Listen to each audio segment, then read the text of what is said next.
পশ্চিমবঙ্গ এমন একটা সময়ের মধ্যে দিয়ে যাচ্ছে যে সময় আমাদেরকে মনে করাতে বাধ্য করাচ্ছে যে আমরা বাংলাদেশে দেখতে পাচ্ছি হিন্দু হওয়ার অপরাধে দীপু দাসকে কিভাবে জ্যান্ত পুড়িয়ে মারা হলো, আর মুর্শিদাবাদে হিন্দু হওয়ার অপরাধে শুধুমাত্র চন্দন দাস আর হরগোবিন্দ দাসকে পুড়িয়ে তাদেরকে বাড়ির সামনে কুপিয়ে মারা হলো।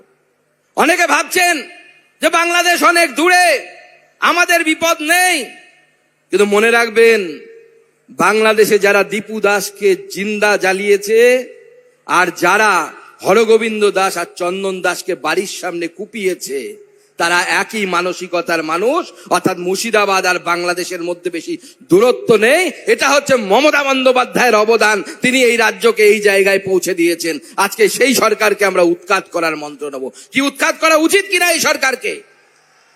উচিত কিনা কি মনে হয় আপনাদের? আজকে সেই পরিস্থিতিতে মাননীয় প্রধানমন্ত্রী আমাদের সামনে আসছেন, আমাদেরকে মার্গদর্শন করবেন। আর যে সময় মাননীয় প্রধানমন্ত্রী আসছেন এই সময় পশ্চিমবঙ্গ সহ ভারতবর্ষের 12টি রাজ্যে এসআইআর হচ্ছে। এসআইআর নির্বাচন কমিশনের বিষয়, এসআইআর নির্বাচন কমিশন করছে, 12টি রাজ্যে হচ্ছে, কোথাও কোনো ট্যাফু নেই। মমতা বন্দ্যোপাধ্যায় এখানে চিৎকার করছেন, মমতা বন্দ্যোপাধ্যায় বলছেন কারো নাম বাদ দেব না। আমি মাননীয় মুখ্যমন্ত্রীকে স্পষ্ট বলতে চাই, ভারতীয় মুসলিমরা ভারতবর্ষের নাগরিক, বাংলাদেশ থেকে আসা উদ্বাস্তু হিন্দু তাদেরকে আমরা নাগরিকত্ব দিয়েছি, আগামী দিনেও দিব, কেউ আটকাতে পারবে না। মমতা বন্দ্যোপাধ্যায় বলেছিল সিএ মানি না, মমতা বন্দ্যোপাধ্যায়ের বুকের উপরে সিএ হচ্ছে, সিএ এর মাধ্যমে আমরা নাগরিকত্ব উদ্বাস্তুদেরকে দেব। দেখে কে আটকায়, কারো দম নেই আটকানোর। নরেন্দ্র মোদীর আইনসভা, নরেন্দ্র মোদীর নেতৃত্বে আমরা সিএ এর আইন পাশ করেছি। আজকে মতুয়া সমাজকে মমতা বন্দ্যোপাধ্যায় ভুল বুঝিয়েছিলেন। মনে করুন আপনারা, যখন সিএ প্রথম পাশ হয়েছিল, সিএ পাশ হওয়ার সময় মুখ্যমন্ত্রী বলেছিলেন আপনারা সিএ তে কেউ অ্যাপ্লিকেশন করবেন না। যারা ভুলে গেছেন গুগলে সার্চ করে দেখুন, এখনো মমতা বন্দ্যোপাধ্যায়ের সেই ভিডিও আপনারা পাবেন।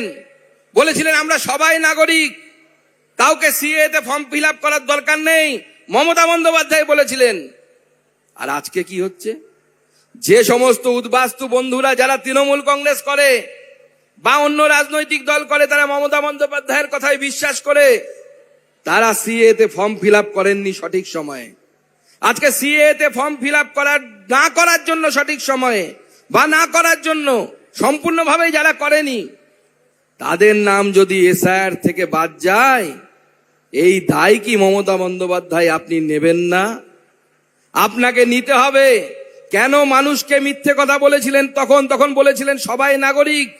আজকে আপনি বলছেন কেন বাদ যাবে? আপনার কথায় অনেক মানুষ সেই সময় সিএ তে অ্যাপ্লিকেশন করেনি। আমি তাদেরকে অনুরোধ করব, যারা মমতা বন্দ্যোপাধ্যায়ের কথায় বিশ্বাস করে যারা সিএ তে অ্যাপ্লিকেশন করেননি, তারা আসুন, আমরা সবাই মিলে নবান্নের সামনে যাব আর মমতা বন্দ্যোপাধ্যায়কে জিজ্ঞেস করব কেন মিথ্যে কথা বলেছিলেন, কেন মিথ্যে প্রতিশ্রুতি দিয়েছিলেন আমাদেরকে যে আমরা সবাই নাগরিক, আমাদের সিএ তে ফর্ম ফিল আপ করার দরকার নেই। মমতা বন্দ্যোপাধ্যায় ভেবেছেন বারবার মিথ্যে কথা বলে পার পেয়ে যাব। কালকেও দেখছি বিজিবিএস না কি একটা হয়, গ্লোবাল সামিট, সেখানে নাকি উনি বিজনেসম্যানদেরকে ডেকে উনি বলছেন, কি বলছেন, 2 কোটি লোককে নাকি উনি চাকরি দিয়েছেন। 2 কোটি লোক পশ্চিমবঙ্গে চাকরি পেয়ে গেছে।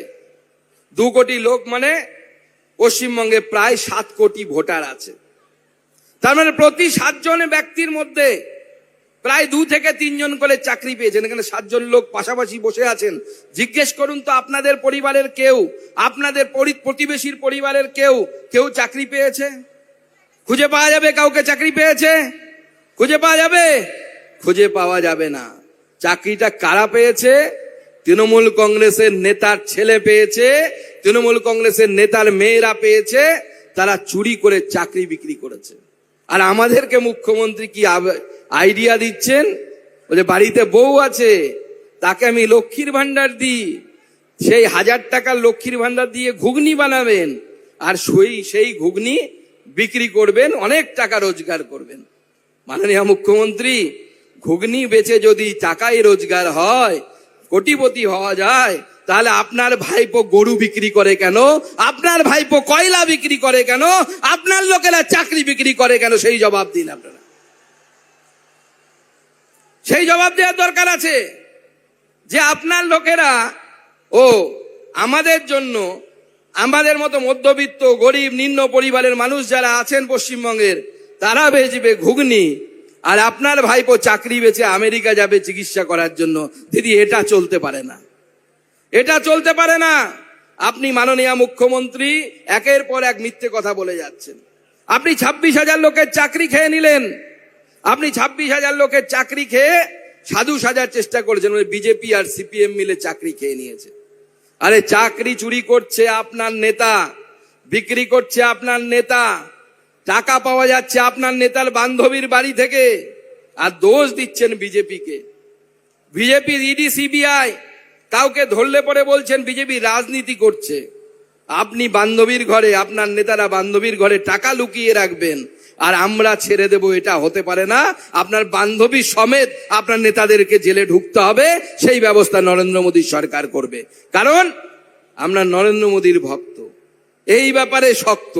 না খাউঙ্গা, না খানে, না খানে, না খানে, না খানে, না খানে দুঙ্গা, না খাউঙ্গা, না খানে দুঙ্গা, এই নীতিতে বিশ্বাস করি আমরা।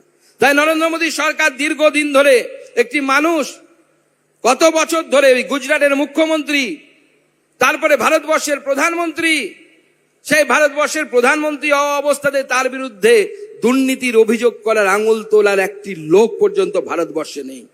এটা নরেন্দ্র মোদী সরকার। এই নরেন্দ্র মোদী সরকার ভারতবর্ষকে বিকশিত ভারতবর্ষ তৈরি করার দিকে এগিয়ে অগ্রসর হচ্ছে নিয়ে, এবং সেই বিকশিত ভারতবর্ষ যদি সম্ভব হবে না, যদি না পশ্চিমবঙ্গ বিকশিত পশ্চিমবঙ্গ তৈরি হয়। তাই আগামী 26-এর নির্বাচনে নরেন্দ্র মোদীর সরকার পশ্চিমবঙ্গে প্রতিষ্ঠা করতে হবে, সেই প্রতিজ্ঞা নেওয়ার জন্য আমরা এখানে এসেছি। আমরা সকলে মিলে তৈরি হয়েছি তার জন্য। আমাদের ভিডিও ভালো লাগলে লাইক এবং শেয়ার করুন। কমেন্ট সেকশনে গিয়ে জানান আপনাদের মতামত। আরও ভিডিও পেতে আমাদের চ্যানেল সাবস্ক্রাইব করুন এবং প্রতি মুহূর্তে খবরের আপডেট পেতে প্রেস করুন বেল আইকন।